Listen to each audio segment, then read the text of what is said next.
Uyingizni qurdingiz, somon suvag'imi yoki pishig'ishdanmi farqi yo'q. Tevasida mana bunday holatda do'stlar suvaq qilsang, bit tursalang ko'ryapsizlar, bunday qilsang, ya'ni suvag'imiz o'zi ichib ketay deyapti.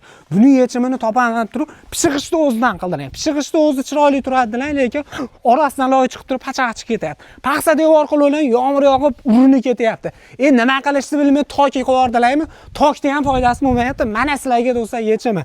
Fasad uchun yangilik bo'ladi. Qishki sovuqdan, yozgi sovuqdan hamma yoqdan saqlaydigandan bo'ladi. Eng qizig'i super mo'yshi bo'ladi. Bemalol yusala ham bo'laveradi. Mashina kelib turib ursa, mashina sinishi mumkin bo'ladi. Eng qizig'i bunimizni masalan tabiiy toshdan yasalgan termopanel bo'ladi.